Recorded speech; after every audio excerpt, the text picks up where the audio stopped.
Hello and welcome everyone back to another episode of Not Fighting. And yeah, so if you would have been paying attention like 3 seconds, or I guess not paying attention, I guess listening to this podcast seconds before we started, there was a heavy sigh from my wife who sits to my left, stage right, I think. You're trying too hard. Trying too hard. Yeah.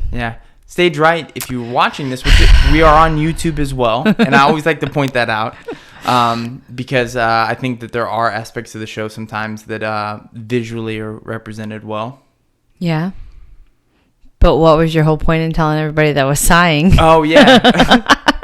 So I guess my point in telling people that you were sighing is I think that people probably miss out on that part of the podcast sometimes, where I think people think that like we had these like in-depth discussions. One of my friends was telling me this the other day. It's like, you and Jena seem like you have these really in-depth discussions about things, and it seems like do you guys discuss these things beforehand, blah blah blah. And I was like, yeah, most of the things that I'm like, hey, I'm gonna bring this up on the show, Jena is like, I don't want to talk about that. Not really. But sometimes. Most of the time I'm just like sighing at what I was sighing at was you making a bad joke. Yeah. And that's usually the case. And that's why sometimes you really want to watch the YouTube episodes because you can see my eye rolls.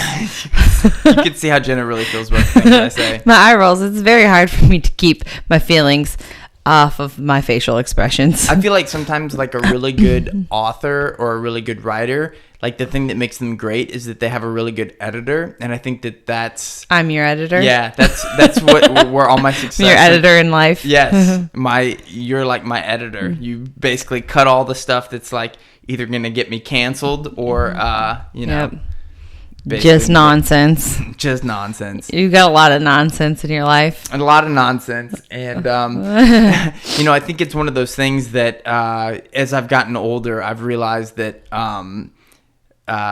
there's certain things that just don't matter near as much as you probably think they do whenever you're younger. Like, you think about the way that people look at you when you wear certain types of clothes or you like make certain types of comments or things like that. And I think as you get older, you realize like, oh, that stuff's probably like not as big of a deal as like other things. I don't know. Yeah. And I feel like that is you setting me up to like be prepared for old man Tyler.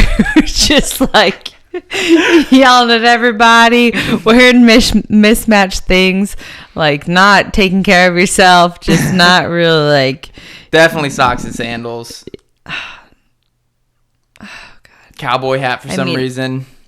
I mean, you had a cowboy hat for some reason when we started dating. So fun fact: I had a relative that was an old man. I'll just say old man. I was gonna say older man, but he's old. And he lived close to us in our neighborhood in the town that I grew up in. And he would just drive around on his lawnmower to walk his dog. But he would just like cruise around town in his ride-on lawnmower and like have conversations with people. Yep. First time I met him, I think we had just started dating.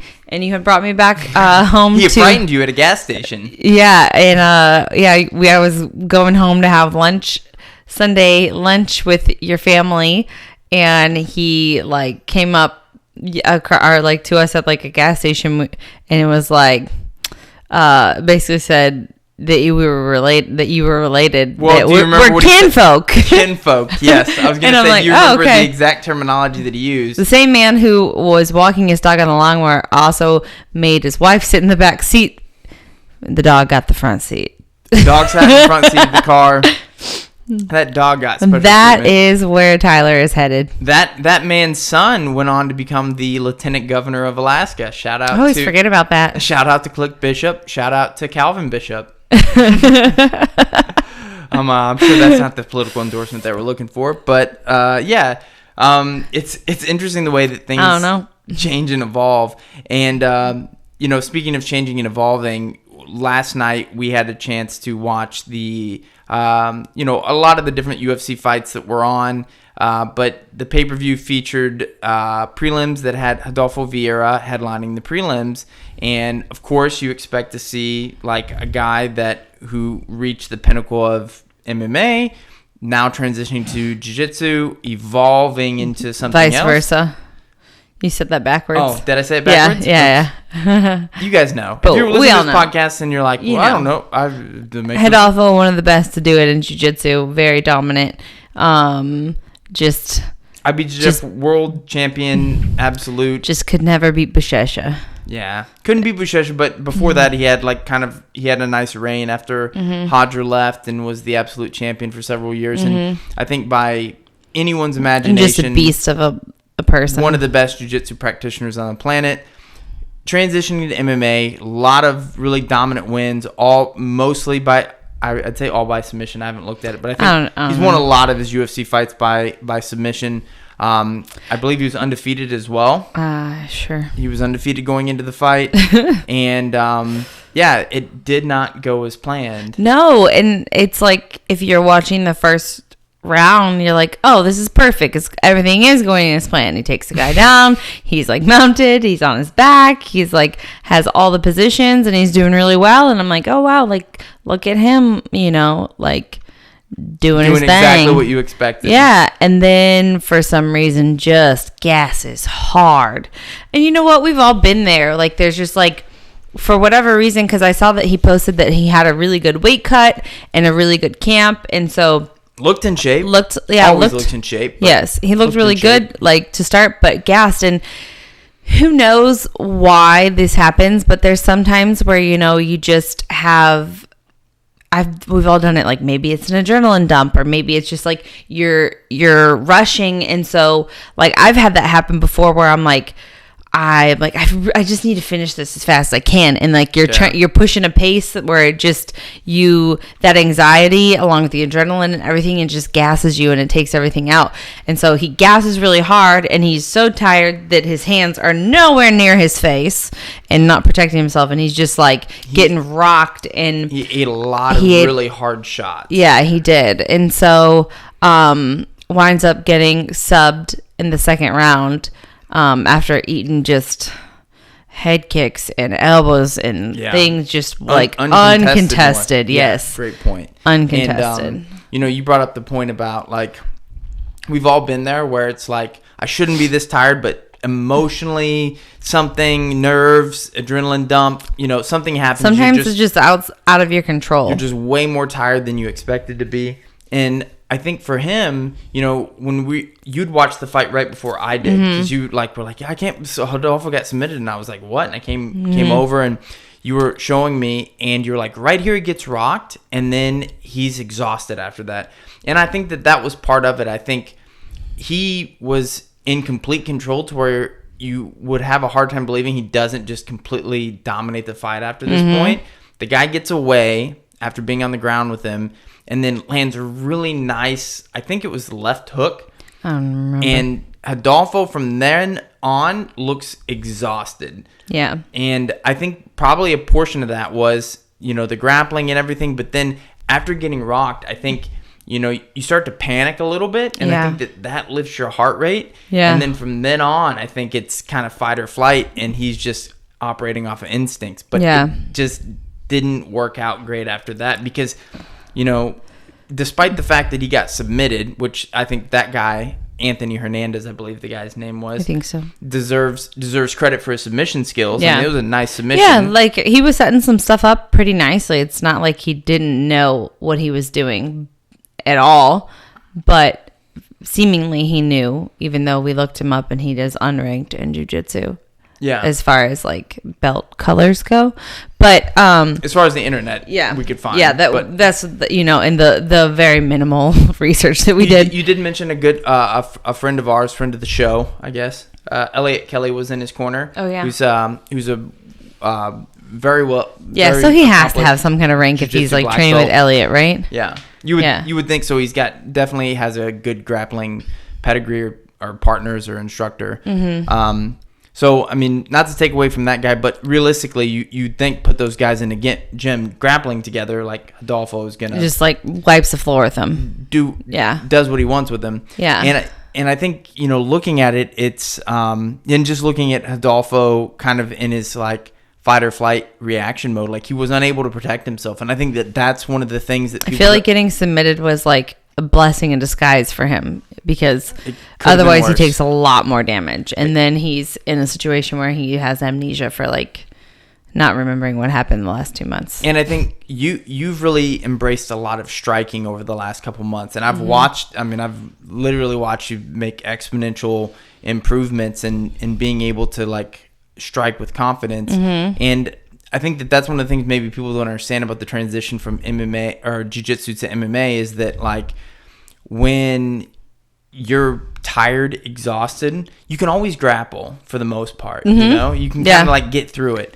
But there's a difference too. Like in jiu-jitsu, when you're tired, there's like, if it's like just a jiu-jitsu rule set, you can find positions and like spots to rest and try and recover where I'm just whatever. But if you're like defending yourself and you're not like there's and it's MMA where somebody can start punching you too, like those same positions aren't really like, as you can't rest in those same positions, you know. And grappling, I will say this, like, and I know I've said it, but it's like it takes a lot more energy to grapple than just to sit and like do strike, just only striking. When you mix that into it, it's like it just empties the gas tank so much quicker. And so I think in any given rule set, you know, there's certain times where it's like if there's like, I don't know, jiu-jitsu isn't as effective when you're tired. It's true. You know, and people are punching you. I feel like it's a trope because it's like a classic thing people say, but I almost feel like it's so old school that maybe a lot of people haven't heard it. But it's like the old Carlson Gracie thing of like, you punch a black belt once, he becomes a brown belt. You punch him twice, becomes a purple belt. 3 times a blue belt.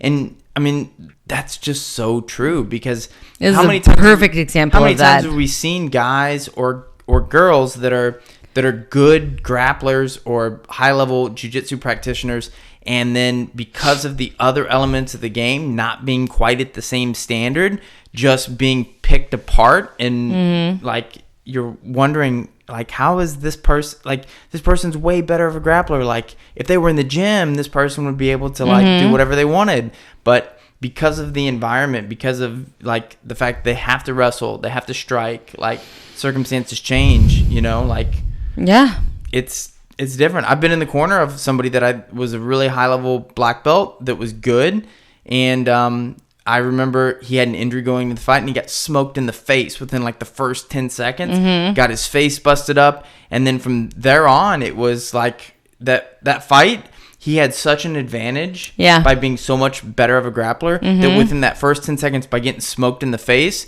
that advantage went from being like, let's say he had plus 10 over him, now he's like negative 10. You know what I mean? Which is like why, if you are going to be, you know, transitioning or changing your rule set, like I'm like, you're a really dominant grappler, or, you know, and it goes both ways. I'm familiar with the grappling scenario, so that's why that's my example. But if you're a really dominant grappler, you have to take all the other things into account and take it seriously, because it's like, if you can't get the fight to the ground, well, your grappling is worthless, right? If you can't do that, and then if you can't defend yourself against somebody like throwing like punches at you, your grappling is worthless. And you know, and that's the thing with Rodolfo, is he was getting rocked, and instead of being able to find a way to like protect himself when he was in trouble, he would just shoot these shots, which are basically just like he's just leaping. It's at a the Hail guy Mary of like on. Just maybe he won't hit me in the face again. You know, like let's just get on the floor. Yeah, and so I think that's something that we were talking. We had kind of like discussed a little bit. It's like, you know, the rule set definitely defines, you know, how a match will go and how things will go. And even in jiu-jitsu specific, we've talked about this in the past, where it's like you see certain people shine under different rule sets because of their like talents or skill sets or attributes. And so you have to really understand the rules that you're fighting, because it can change the entire outcome. And if you're not like, and even changes like, I would say like the odds, you know? Yeah. Oh yeah. 100%. I think that's for sure. Changes the odds. And, you know, you brought up a really interesting point when you were talking about like the ability to like get it to the ground or whatever in MMA, because the same parallels to your point about like once the rules change, Like, look at ADCC versus like IBJJF gi. You know, like when both athletes can like pull guard, and that's like accepted as part of the rules. Like, and takedowns are really not that big of a deal. Who cares, you know? Yeah. But then you look at ADCC and you see some of the people that come out there and dominate. Like, in many cases, it's the people that have these, like, strong wrestling pedigrees or, like, a great takedown game. You look at somebody like Nikki Rod, who's, like, quote-unquote, a blue belt at the time of doing ADCC. Yeah.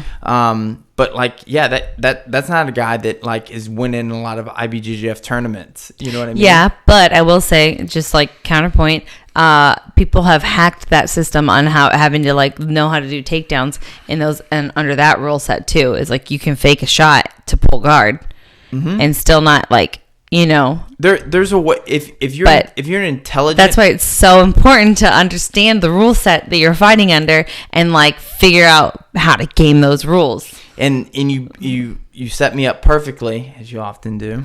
I'm so good. As my editor. Is like, because of that, like being able to be like a great athlete, I think, is being able to determine how do you manipulate those rules in your favor. And you mentioned like the ADCC, like being able to kind of like figure those different things out. Like you see that all the time. And some people can't ever do that. They can, you see it. You're like, how come this person can ever translate this success to that? Like, you know, probably one of the most underrated people that is translated gi, no gi, even MMA is Tanquinho. I mean, like probably one of the most underrated like grapplers in all three of those sports. Oh yeah. ADCC champion, like IBJJF black belt, gi world champion, and like fought in the UFC.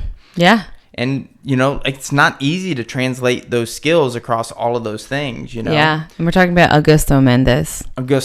Yeah.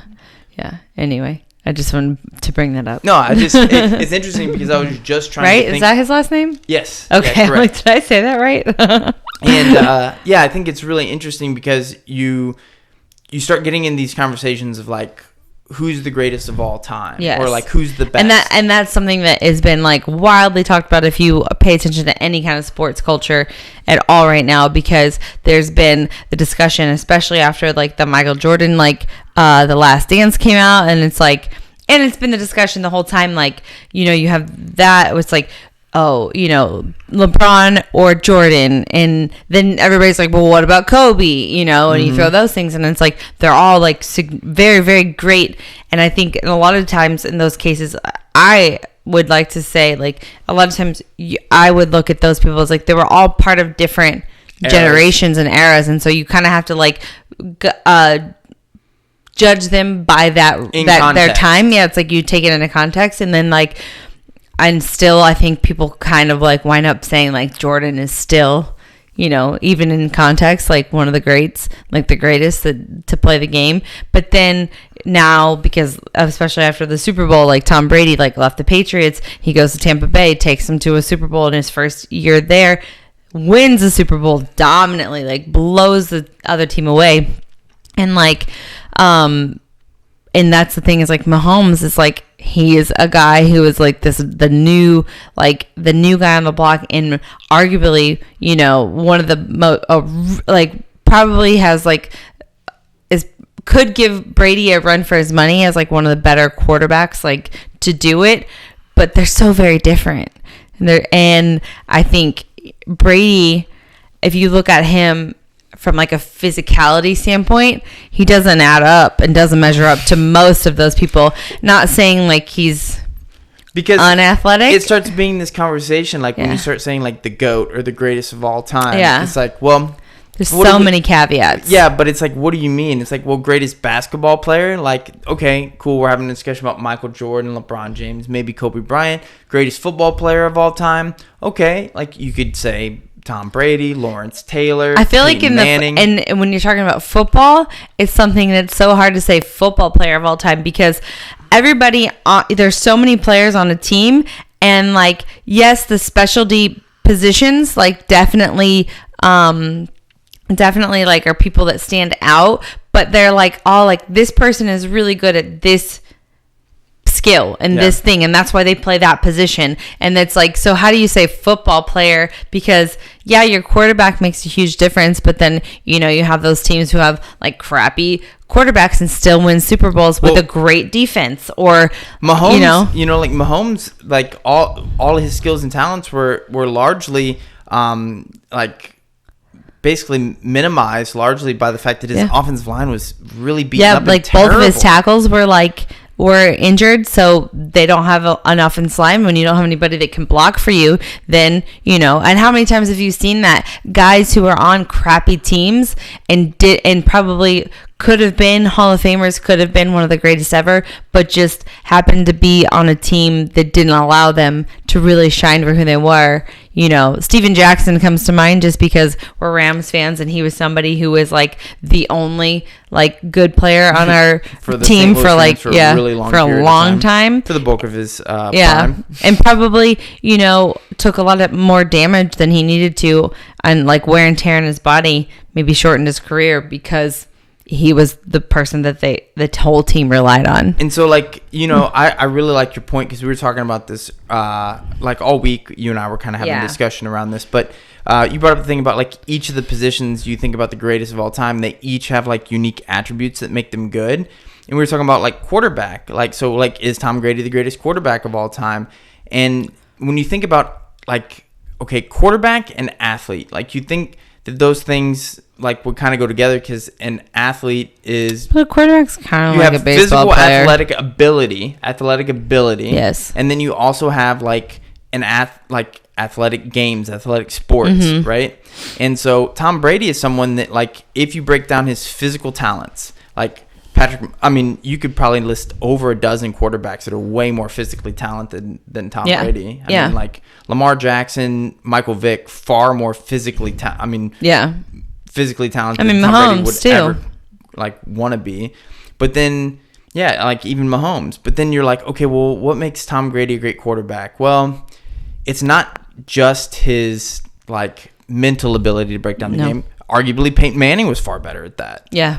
So then it's like, I heard on Andrew Schultz's podcast this week, you and I were talking about like Tom Brady has like he brings with him a culture. Yeah. Yeah.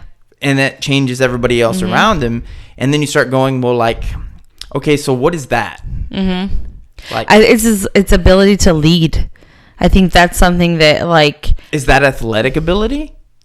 No, because it probably could. I don't think so. It's what makes people really good in business the same way. Like being somebody who is like innovative, who is like a great leader, translates to a lot of different things. And he just so happened to put that skill that he has to sports, because he was also good at throwing a football.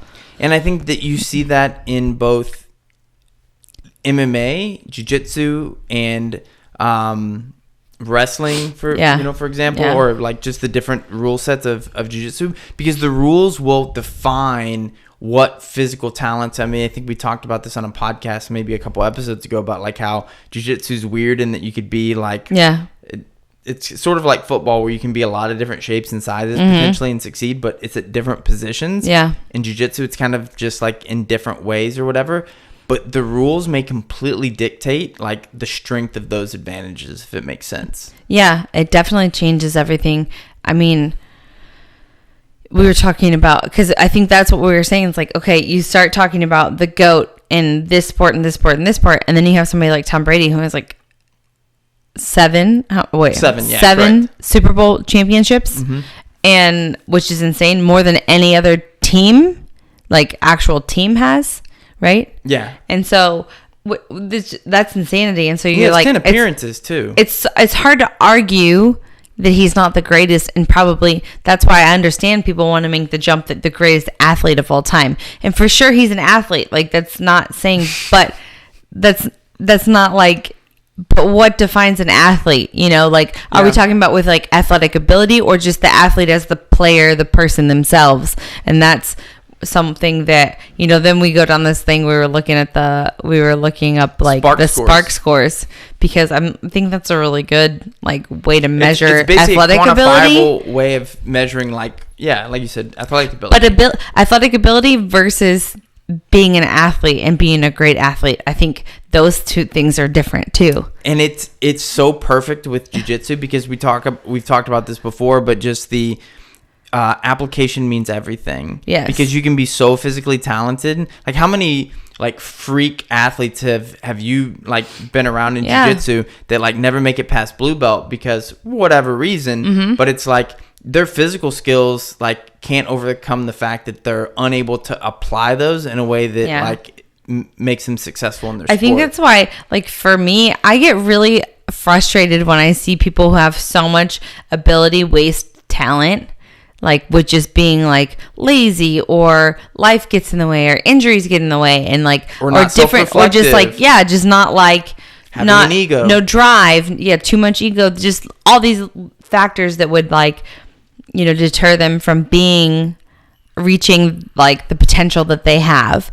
And I'm sure coaches everywhere have seen that happen, all over the place. I mean, your coaches in high school, like for high school football, I remember it was, I don't know how many years ago that was, maybe 5 or 6 years ago when we were coming back, we're traveling somewhere and we ran into one of your old football coaches and he had said like, he was like, you were really talented, but like he was surprised that you were in the position that you were in because judging by who you were in high school, he thought you'd probably be in jail or dead. Not in jail yet.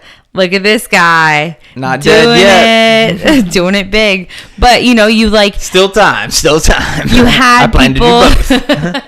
But you had people in your life that like guided you and you like... You as a person, like you're very like ambitious, and so that kind of like overtook any of the negative things that could have happened, and you were able to like reach potential in a lot of different ways. And not everybody gets that opportunity. And this is gonna sound like a brag, and you hear it all the time in jiu-jitsu. People say, "Oh, I have no ego." I feel like the people that have the most ego always say that, but I don't have much of an ego. I mean, I think in so many ways it reflects more toward you have an ego. You do have a lot of an ego, but it's not always, you're not as competitive on the mats. Like, I don't have to be right about something. No. I will change my mind on a dime. I'll be convicted about something and be like, it's this way, and someone will show me evidence otherwise, or like show me that like why I'm wrong, and I'm like, no, you're right, and I'll just switch my opinion. And I think that ability has benefited me a lot, just in life in general. It benefited us. I think you and I both share a portion of those characteristics. But I mean, it really... You've taught me to learn those things. It's so important in combat sports because you have to be able to take both coaching from somebody that is able to like help you improve, but you also have to be able to sometimes take the physical component of that, like get beat up in the gym, get beat up like in wrestling, and be able to be honest with yourself about like what the problem is there and fix it versus like lie to yourself about it. That's something that like it just is hard to do, and I feel like you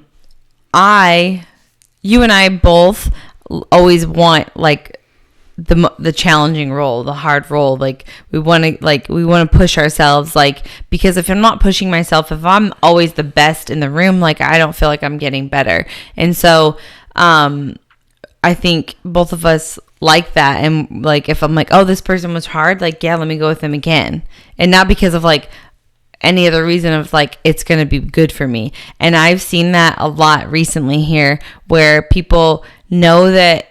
And I mean, it just, and throughout like my whole career in jiu-jitsu, it's like you have the people who won't look you in the face because they're like, no, like, it comes time to choose partners and they're like, oh, I don't want to go with that person. It's going to be hard or whatever.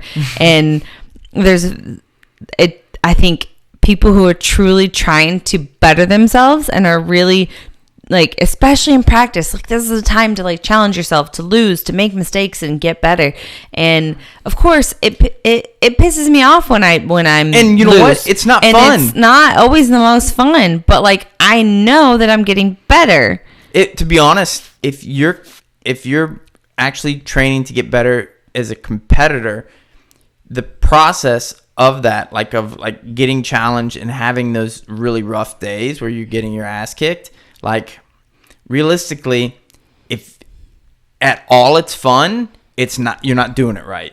It Yeah. should not be fun. There should be an element of that's uncomfortable. In the same way that like running up hills is like, if you're like having a great time, you're probably not like getting exhausted in the way that you need to be for that to be doing its job. Yeah. Yeah. And I mean, some people are crazy enough to think that like those things are fun, but yeah, like it's a good reminder of like you get hit in the face and you're like, oh man, I need to bring that hand. I learned. I need to keep my hands up. Yeah. Or I got hit in the mouth and dang it, why didn't I put my mouthpiece in today? Yeah. That is stupid. Yeah. And I didn't wear a mouthpiece this past week, sparring the entire day. MMA sparring, not jiu-jitsu sparring. Yeah.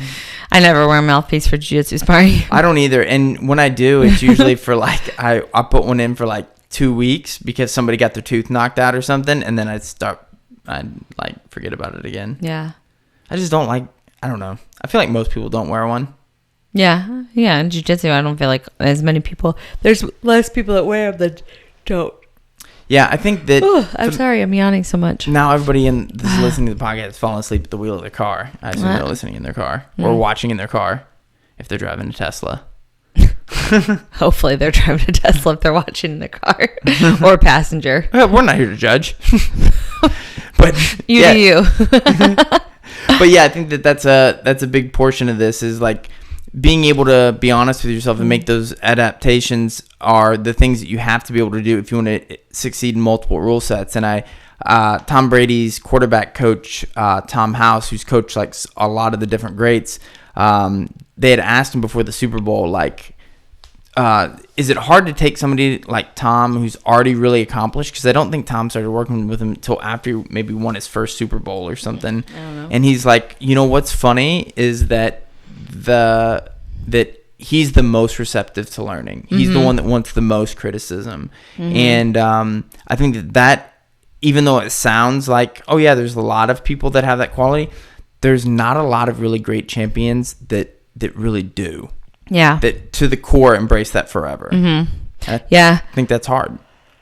Yeah. I mean, we're kind of seeing that now a little bit, I think, because when you start talking about the greatest of all time in jiu-jitsu specifically or grappling, it's like those names you mentioned earlier. It's like, but what format are we talking about? Are we talking about ADCC? Because I don't know that Hodry can beat. I don't know that anybody can beat Gordon Ryan. Like Gordon Ryan might be the GOAT of that rule Penna set. has beat him twice. That's true. Penna. Yeah, Penna. I'm just gonna say. But that leads me to my point, which is like Galvao, who recently kind of made some waves by saying he'll only fight for $1 million for the ADCC super fight, which by the way he like has bragged about, and like I don't mean this to like, I'm not trying to like throw shade. Yeah, like throw shade anyone's direction, but it's like it's been his brag that he won the super fight how many times now? Man, it's like 4 or 5. Like 4, yeah, I wanted to say 5. Like and so the thing is with that, how it works in ADCC is like whoever is the open class champion gets a super fight the next year against the other super fight champion, right? From the previous year. Yeah. So Galvao won the open class and has been winning super fights there for the last 5 years at least. And like last year he won against Felipe Pena, and you get I think it's around like 45 or 50 grand or something to win that thing. And then now all of a sudden when it's Gordon Ryan, he's asking for $1 million. And for me, this is like, well,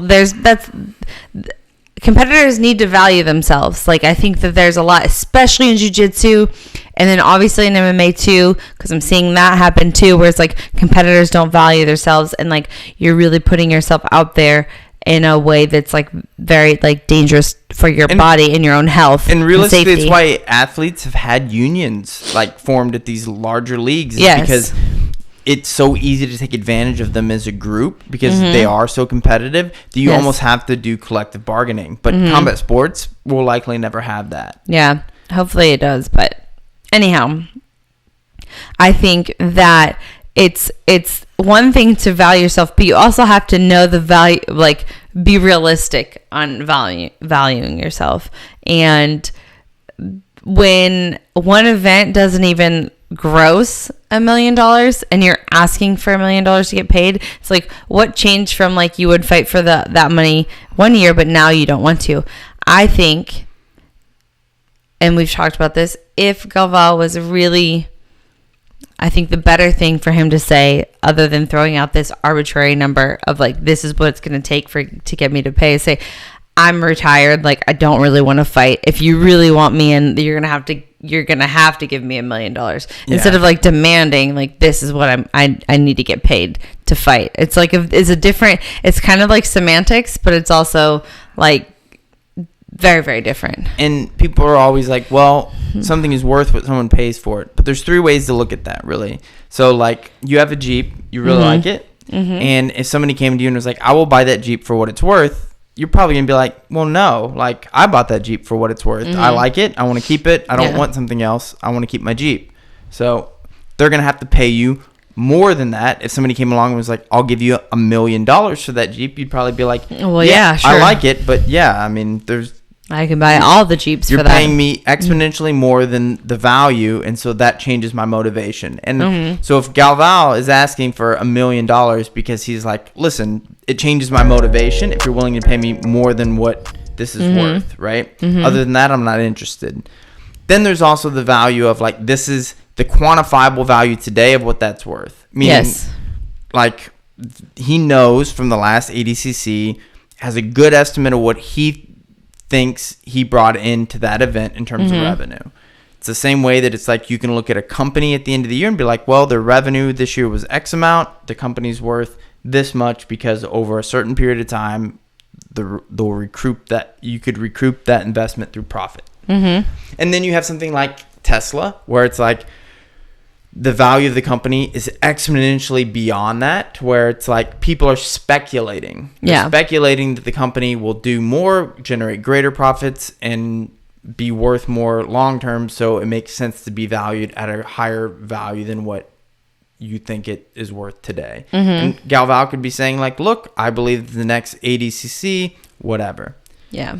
That said, that was not part of the conversation at all. No.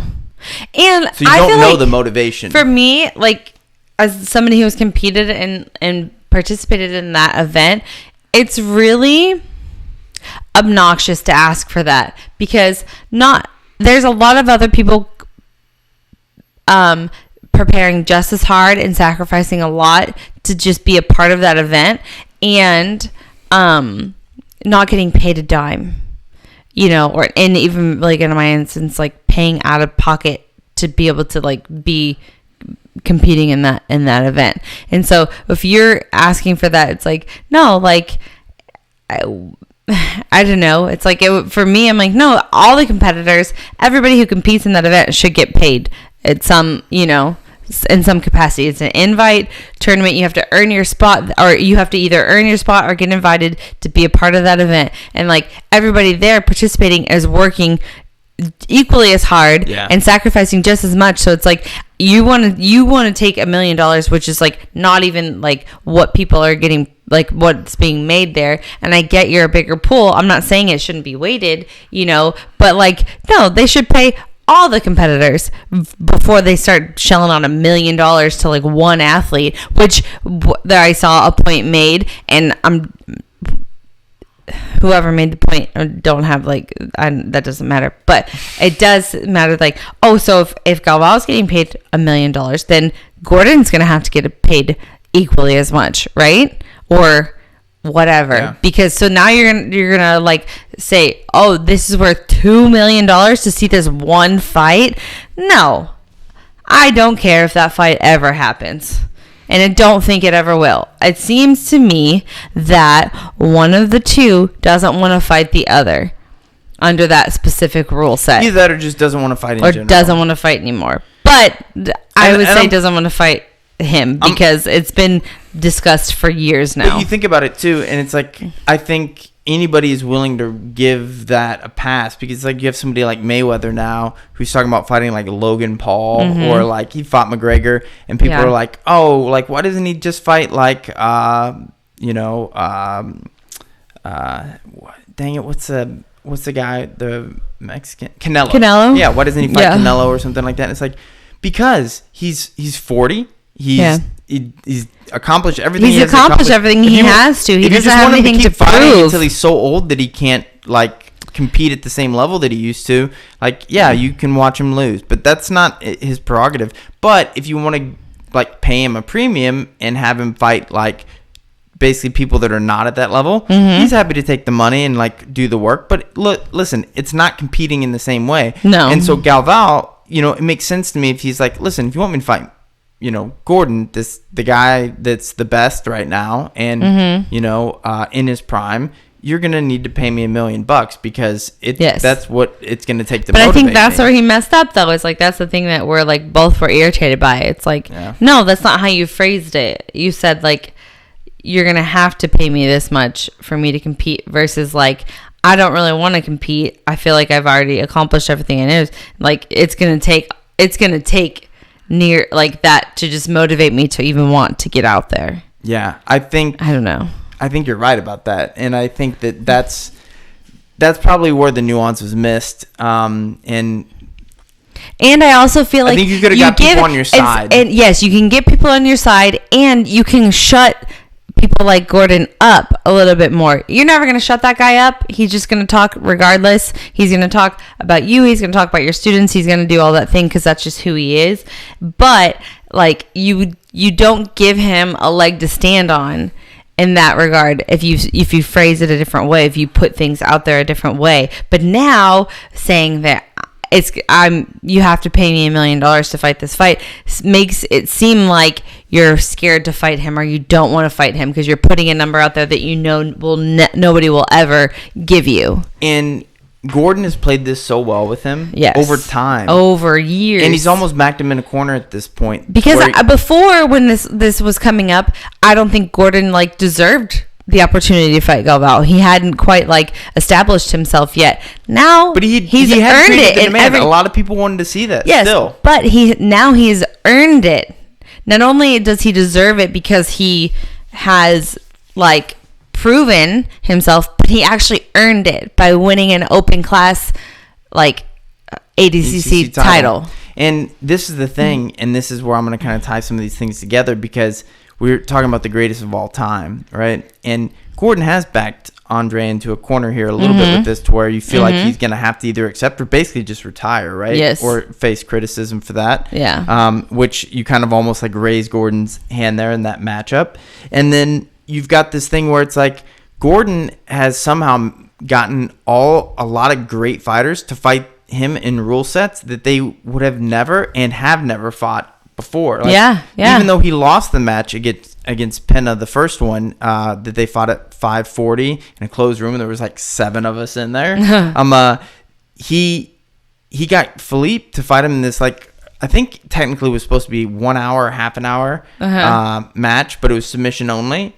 And like Felipe Pena he wasn't a guy that ever did a match like that I was aware of. I didn't even remember. Like, I didn't know he fought. He was like a no-gi fighter at the time. I mean, he was good at both, but to fight in a no time limit, I don't think he had any of those under his belt at black belt that I'm aware of. Yeah, I don't know. And so it's one of those things where it's like somehow Gordon has got people to fight him in his rule set. He's backing people in the corner, forcing them to do these fights with him. And I mean, isn't that kind of like what we're talking about with Tom Brady, being like bringing the culture, like these things that are outside of the game that now matter in the game themselves? Yeah. Because why hasn't somebody forced Gordon Ryan to put a gi on and compete in the gi? He said he's going to. Like, you could hold his feet to the fire here. I know. I don't understand that. The reason, like, I don't understand that at all. Like, there are so many people that could just be like, okay, sure, I'll do it. Fight me in the gi first, and then I'll fight you. Do best of 3. Like, yeah, we'll do that. Whatever. But no, nobody like just holds him to it. They all just wind up caving, and I think it's because Gordon is so good at talking trash and like creating a narrative that people aren't good at responding, like aren't good at like giving back to him, where they wind up having to cave and like fight it's under the his mental rule set. portion of the game, because you think about it, it's like he takes advantage of people's competitive drive, where he's like, Yes. here's the money, like, why don't we do this thing? Yes. This person's like, he gets at their ego with it. It's like, because money and like, now you're challenging my like physical abilities and you're putting money on the table. So it's like, well, I want to win the money and like I think I can show you up because I'm good enough. And so they cave to it. And it's like, you think about like, what's the argument of Jordan versus LeBron? It's not like LeBron or Jordan who's the better like physical basketball talent. Mm-hmm. It's the mental part. Like when Jordan was in the championships, in the clutch, he closed. You know, LeBron, like in some cases, is falling apart. And then you see this mental portion with Gordon, where it's like he just somehow, people forgot that he said he was going to compete in the gi and be a black belt world champion in the gi. Yeah, and that never happened. And all of a sudden has pulled all these guys into fighting him in rule sets, and sometimes by opponent that fit his style and fit his stuff very well. And you have to ask, like, is that athletic? Is that athletic talent? It's not athletic talent. You can't say athletic talent, because you have to separate that from being an athlete, because there's plenty of people who are way better athletes but don't have the trash talking skills of a Gordon Ryan or a Conor McGregor. I agree with you. I largely agree with you. I think you brought up the point about like business being something, and I don't think you could. I mean, I think you're really stretching. But that's kind of something that I see with Gordon, where it's like it's more of a acumen. An acumen, yeah, because it's like it's a business like savviness that's there, like with the trash talking, with the mental abilities, that has nothing to do with that athletic ability. It just holds more weight when you can actually back it up with athletic ability. Let me ask you this then. So, an athlete, like you put ice on your knee, right? Because you maybe hurt your knee. It's like taking good care of yourself as an athlete. Trying to work on your athletic ability. Now, let's say you're someone like Ray Lewis, who is open about, like, he went to a sports psychologist a bunch. Like when that person is going to a sports psychologist, are they taking care of themselves as an athlete? Yes, but it's not with the trash talking and luring other people into your thing. Like, I don't think that it's about keeping your mind right in the game, which is different than off of the field. So what do you think about all the times that, like, you'll hear these things like bulletin board material talked about by coaches, where they'll say, like, I don't know what that means. So, like, a common phrase is like bulletin board material. It's like, basically, if you're going to go out and talk trash on a team, realize that team is going to take that trash talk and they're going to put it up on a bulletin board where all the other players can see and be like, look what this person is saying. Yeah. And then one of two things happens. Either that team rallies and then shuts up that criticism, or that person plays up to the level, shuts them down, and like rises to that occasion. But one way or the other, that trash talk sort of does play its way into the game, because it starts affecting people mentally. Oh yeah, but I'm not saying that, like, there's difference about talking trash about a person inside of the game or about their actual abilities, like on the mat, and that affecting like them getting on the mat, or like how they perform on the mat or in the game, versus convincing somebody to fight or to compete against you when they have no need to, or like there's, like, convince, like, Jake Paul, like, convincing us and Mayweather to fight him in a boxing match. Is like, he has no need to, like, he doesn't deserve that opportunity. He doesn't, like, it's silliness, and that's a different skill of just trash talk and creating hype around something, versus like talking trash to your opponent when you already have a match and it's like, this is the team that we're fighting, this is the thing, this is like part of it. That's very different than it's just different. No, you're totally right. I don't think that there's a really great argument you can make against it, but the Mayweather Paul thing, I think, is unique in that it's like maybe more of a business opportunity. Yeah. Maybe it is. Maybe it But isn't. that's the thing is like it's like the difference of like your friends talking you into doing something stupid when you're young. My friends wouldn't do that. Yeah, I know your friends did, all of them. But no, or you that were friend. that guy. Yeah. You were that guy. But it's like it's different between convincing somebody to do something that they know isn't in their best interest versus like talking trash to get in their head to make them emotional when you're competing against them. Totally agree. It's very different. And I think that's one of the things that really does make combat sports really unique here. Because you brought up a point, and it just kind of like, I just realized this in the moment. But like, you think about it, like Tom Brady, as great as he is, he can't like talk the NFL or talk the teams into letting him play the Chiefs. Right? No, yeah. You know, like there's nothing he can do. That, everything has to be earned. And then you go, well, that's a team sport. Michael Phelps can't like be like, hey, Olympics or hey, other Olympic competitors, let me race the guy from, I don't know, someplace that doesn't swim good, Malaysia. I don't know.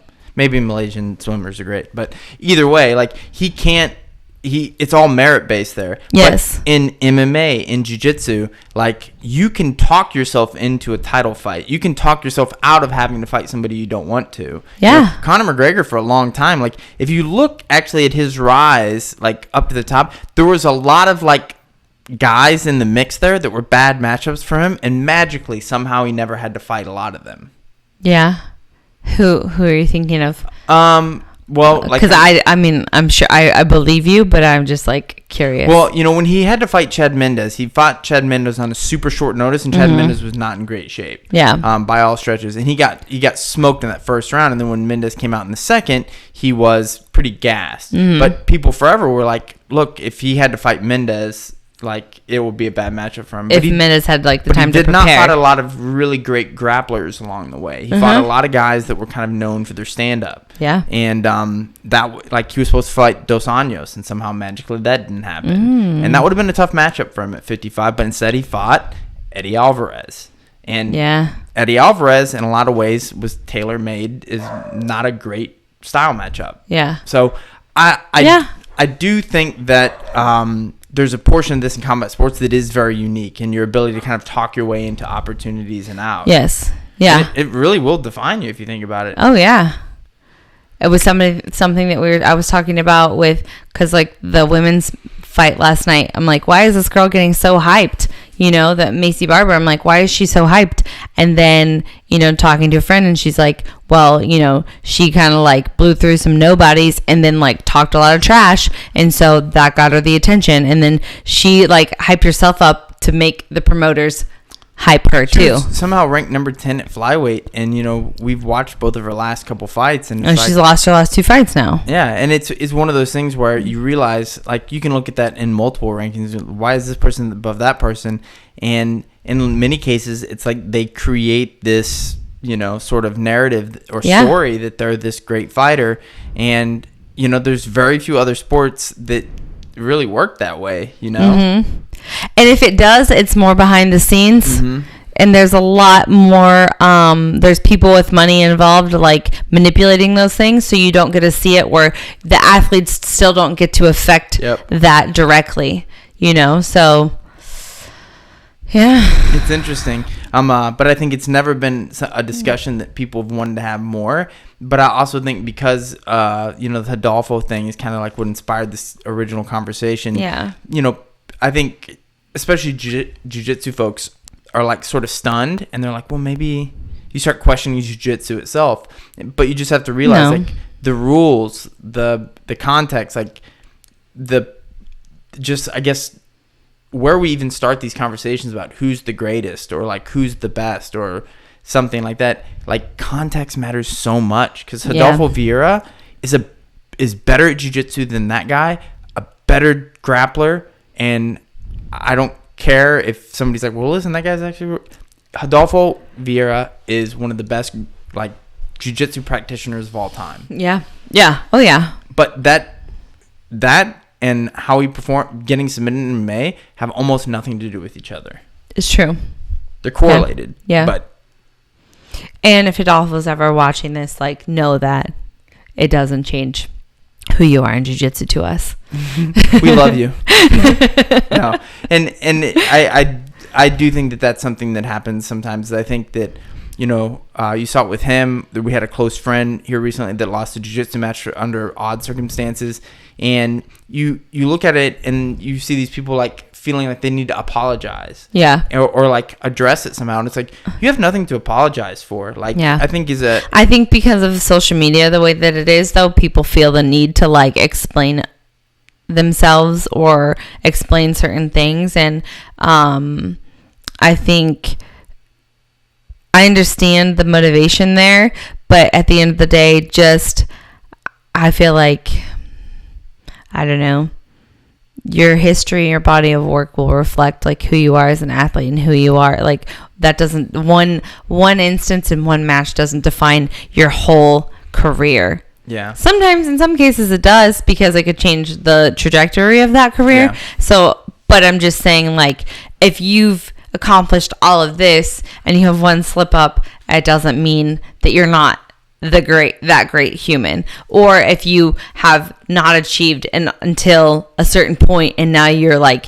just, you know, like that doesn't define, like, those experiences like helped you get to the next level. So you can't just, I don't know, you can't just be down on yourself, and you can't, like, you know, it doesn't change and anything. I think it's one of those things where it's like the story that we all kind of like try to construct to figure out who the greatest of all time. I think what partially defines that in general is the story that those athletes can tell themselves. Yes. And that's one of the things that makes Gordon so great. Is yeah. that the story he's always telling is that he's the best, mm-hmm. and he believes it. And he believes it. And he hasn't let losses, because he's had them. He's not this like, he's not somebody that's undefeated. You know? He hasn't let those change that at all. And I think that that's a big deal. Mm-hmm. And so with that being said, I think I'm the greatest to ever do it. You watch it. Watch out.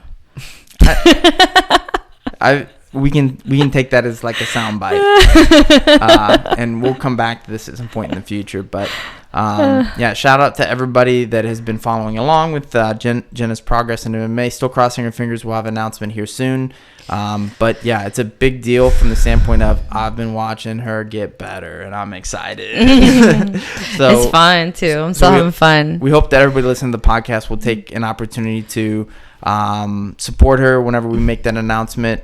And just be able to kind of rally behind her, because as we've been talking about through this whole episode, like the story is like get you the opportunity. And if you know Jena at all, she's not much of a she's not somebody who's going to toot her own horn for no, just to my friends privately. Then she'll toot it. But I'm not a tutor.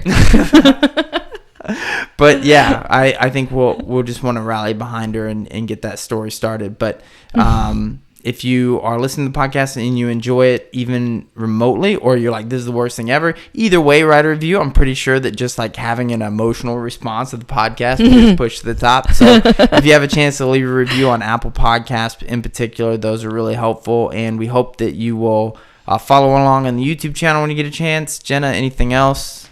No, I don't think so. All right, everyone. Thanks for watching or listening to another episode of Not Fighting.